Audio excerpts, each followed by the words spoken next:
You may be pleased, sir, to administer the oath of office and the oath of secrecy to the Chief Minister designate as invited and presented.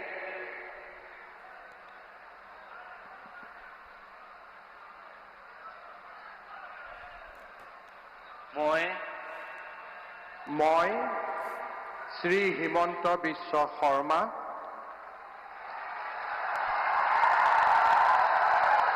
ঈশ্বৰৰ নামত শপত লওঁ যে বিধিৰ দ্বাৰা স্থাপিত ভাৰতৰ সংবিধানৰ প্ৰতি মই প্ৰকৃত বিশ্বাস আৰু আনুগত্য পোষণ কৰিম। মই ভাৰতৰ সাৰ্বভৌমত্ব আৰু অখণ্ডতা অক্ষুণ্ণ ৰাখিম।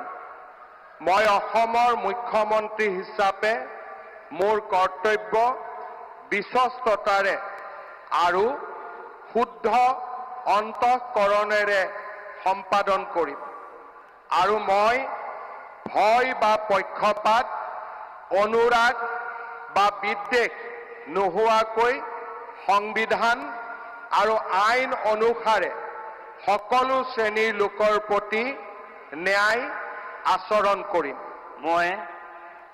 মই শ্ৰী হিমন্ত বিশ্ব শৰ্মা ঈশ্বৰৰ নামত শপত লওঁ যে মই অসমৰ মুখ্যমন্ত্ৰী হিচাপে মোৰ কৰ্তব্যৰ যথাযথ সম্পাদনৰ বাবে আৱশ্যক হোৱাৰ বাহিৰে মই এনে বিষয় যি অসমৰ মুখ্যমন্ত্ৰী হিচাপে মোৰ বিবেচনাৰ বাবে অনা হ'ব বা মোৰ জ্ঞাত হ'ব তেনে বিষয় মই কোনো ব্যক্তি বা ব্যক্তিসকলৰ ওচৰত প্ৰত্যক্ষ বা পৰোক্ষভাৱে অৱগত বা প্ৰকাশ নকৰিম।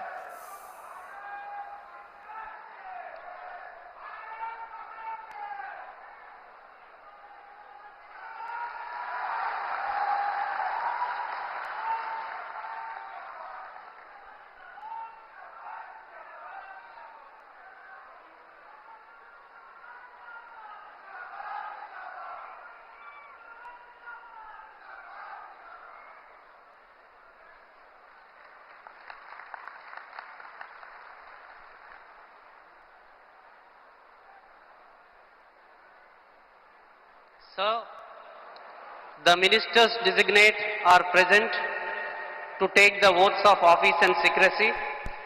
I request your permission to present them.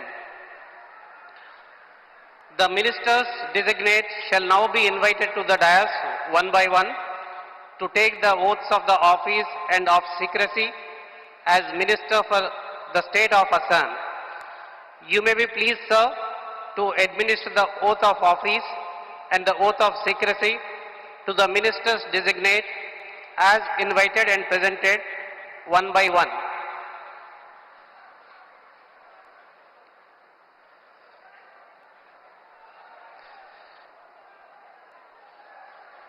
Shri Rameshwar Teli, Minister Designate.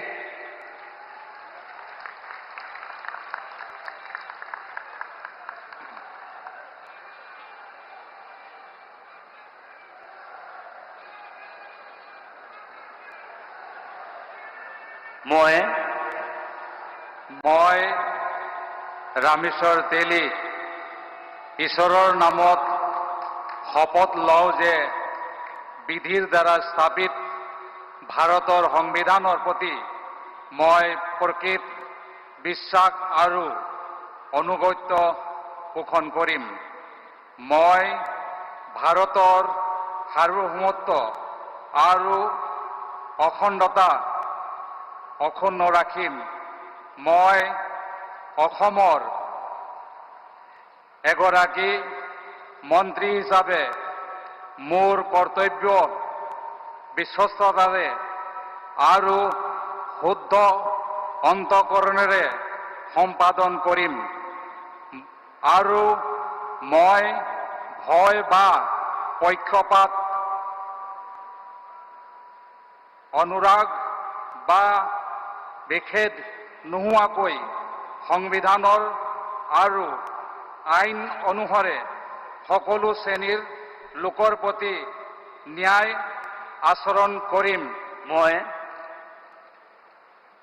মই ৰামেশ্বৰ তেলী ঈশ্বৰৰ নামত শপত লওঁ যে অসমৰ এগৰাকী মন্ত্ৰী হিচাপে মোৰ কৰ্তব্যৰ যথাযথ সম্পাদনৰ বাবে আৱশ্যক হোৱাৰ বাহিৰে মই এনে বিষয় যি অসমৰ এগৰাকী মন্ত্ৰী হিচাপে মোৰ বিবেচনাৰ বাবে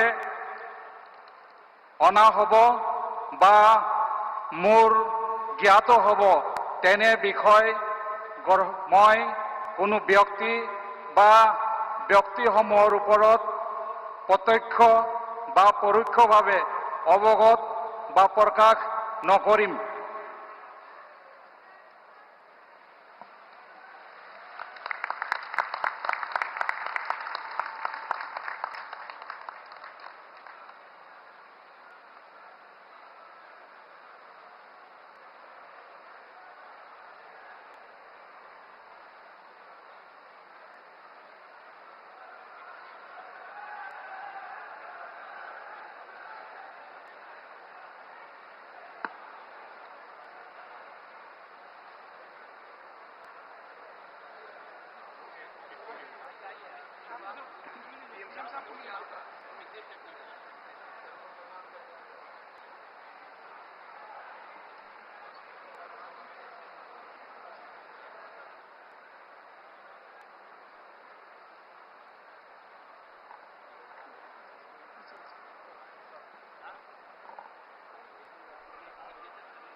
बहुत बधाई आपको।